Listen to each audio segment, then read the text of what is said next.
Olá, eu sou Cristiane Silva, hoje eu estou aqui com o Leandro Martins, que é analista-chefe da corretora Valpires. Ele vai falar pra gente o que a gente tem que fazer quando os fundos de investimento perdem dinheiro. Pois é, teve gente que colocou dinheiro no fundo e aí perdeu tudo. O que se faz nessa hora? Tudo bom, Leandro? Tudo bem, Cristiane?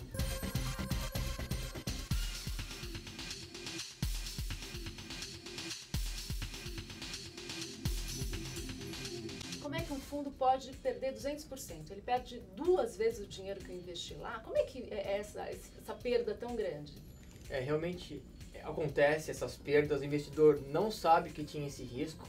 A gente tem o costume de dar o aceite eletrônico nesses termos de adesão, como você faz em qualquer download que você baixa um programa, você dá o OK sem ler e tem esses riscos. Há sim possibilidade de você perder mais do que você investiu. Tem algumas operações que você está alavancado. Assim como uma alavanca de força, você está alavancando a tua operação, você está operando mais do que você tem de patrimônio. Por exemplo, eu tenho 10 mil reais, vou numa corretora qualquer e falo, eu quero operar 30 mil reais. Eu vou ter esses 20 mil de diferença. Aí eu vou estar operando de 10 mil, 30. Mas da onde vem esses 20 mil?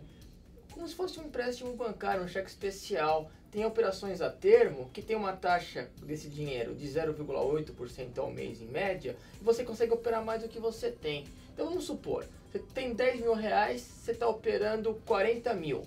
Se uma ação sobe 20%, 25%, você dos 40 mil, você vai ganhar quanto? Cerca de 10 mil reais? 10 mil reais é o dobro do que você tinha. Então você tem 10 mil reais, está operando 40 porque você está alavancado. Uma ação que subiu 25% nessa operação, você dobra o seu capital. Mas espera aí, quando eu entro no fundo, que eu assino lá o contrato, e eu coloquei 10 mil reais, você está dizendo que esse contrato, ele prevê que o fundo possa fazer uma alavancagem, quer dizer, colocar mais 20 mil reais, por exemplo, nesse exemplo, e fazer essa transação. Então, se eu estiver ganhando, tudo bem que eu vou estar ganhando muito mais. Agora, se eu perder, eu vou perder os meus 10 dinheiros reais e mais esses 20 que funcionavam como um empréstimo, é isso? Com certeza. Vamos voltar ao exemplo. Você está com 10 mil reais, até sem ser fundo, diretamente, você está conseguindo operar 40 mil reais. Pegou 30 mil emprestado, vamos supor. Mas sou eu que pego ou é o fundo que pega em meu nome? O fundo faz isso já nesse condomínio de recursos. Tá. Mas para o investidor entender, é como se fosse ele pegando. Subiu 25% dos 40 mil, ele tinha 10 mil realmente, dobrou o capital. E se esse investimento cai 25%? Quanto que ele perde? Quanto? Tudo. Ele perdeu os 10 mil. Mais um pouco. E se continua a ter queda? Cai mais 25%, ele perde mais 10 mil, só que ele não tem, ele está negativo. O fundo é o mesmo raciocínio, ele está alavancado. Enquanto a bolsa sobe é uma maravilha, né? Destaca, ó, esse fundo é muito bom, está subindo demais.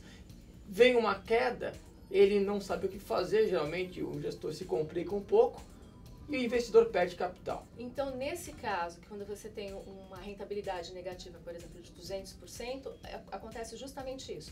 O investidor, ele perdeu os 10 mil, os supostos 10 mil que ele colocou e ainda ele tem que colocar, fazer um novo aporte do dinheiro do empréstimo. E ele sabia disso. É perder mais ou menos, né? Porque ele deu o aceite, né? Ele assinou um termo de adesão, pelo menos de forma eletrônica. Então tem que ler todo o documento, tem que ver se tem risco de alavancagem. O risco que aparece, o disclaimer, a frase, é aporte adicional de recursos. Ele vai ter que aportar mais recursos. Ele tem uma ligaçãozinha muito agradável que ele vai receber. Ó, você perdeu tudo e está devendo aqui no nosso fundo, vai ter que colocar mais capital para cobrir essas perdas.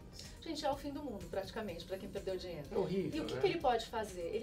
Juridicamente, ele não pode fazer nada porque ele deu o aceite. Ele deu o aceite, então ele estava de acordo com aquela operação, com aquela estratégia de investimento. Ele tem que aprender, nos próximos investimentos, saber melhor onde investir. Não colocar em fundos ativos, que são fundos geralmente alavancados, ele pode perder sem aprender. Fundo ativo é o quê? Tem duas divisões em fundos, né? O fundo passivo e o fundo ativo. O fundo passivo, ele tem aquela carteira e quase ele não mexe. O fundo ativo, ele quer superar o Ibovespa, que é nosso benchmark, né? Nosso principal índice da bolsa, que é o índice da Bovespa, o Ibovespa. O ativo quer superar. E geralmente, como ele pode superar uma média do mercado? Alavancando. E aí o risco é tremendo, o risco de aporte adicional de recursos. Então, na verdade, o que o investidor tem que fazer é conhecer o fundo antes. E se ele não entende o que está ali no prospecto? Ele não investe. Ele não investe. Peça uma orientação por algum consultor, algum analista, porque geralmente o gerente do banco, ele é mais um vendedor, né? Ele não é um consultor, ele está vendendo os produtos do banco. Geralmente ele tenta te passar o que tem mais taxas, o que tem maior comissionamento. Agora, Leandro, não tem aquele modelo que é obrigatório agora, que você tem que escolher se você tem que perceber se você é um investidor moderado, Sim. arrojado? Há alguns meses já, há poucos anos, tem o Suitability, que é o perfil do investidor. As instituições são obrigadas agora a entregar um formulário, um questionário, onde você vai colocar aceito perdas, não aceito. Se você colocou não aceito perdas, aquele fundo não pode ser oferecido para você, porque você colocou que não aceita perdas, então está um pouquinho mais amarrado. Mas até um momento atrás, recente, não tinha esse questionário. Então, nesse caso, se eu tivesse colocado que eu não aceito perda no meu investimento e se eu tivesse tido perda, eu poderia acionar juridicamente a instituição? Aí você tem como se proteger. Sim, você tem razão. E aí, nesse caso, tem algum caso que foi feito e que o investidor, de fato, pegou o dinheiro de volta ou não? E eu não tenho ciência, mas o investidor, por exemplo, poderia até procurar a Superintendência de Orientação ao Investidor da própria Comissão de Valores Imobiliários, CVM, dizendo que ele preencheu o Suitability, dizendo que ele era conservador e foi oferecido a ele um fundo agressivo, alavancado, onde ele teve perdas. Quer dizer, o melhor jeito de não perder dinheiro é você buscar informação antes de onde você está colocando a sua grana. Como sempre, né? Investidor, ele trabalha muito, 200 horas por mês, e não quer dedicar uma hora sequer para avaliar seus investimentos, analisar as opções onde ele pode realmente investir. Legal, Leandro, muito obrigada pela sua presença, pela sua participação. Hoje a gente conversou com o Leandro Martins, que explicou como é que você pode evitar perdas no mercado financeiro. Antes de mais nada, você tem que saber onde é que você está colocando a sua grana. Tchau e até o próximo programa.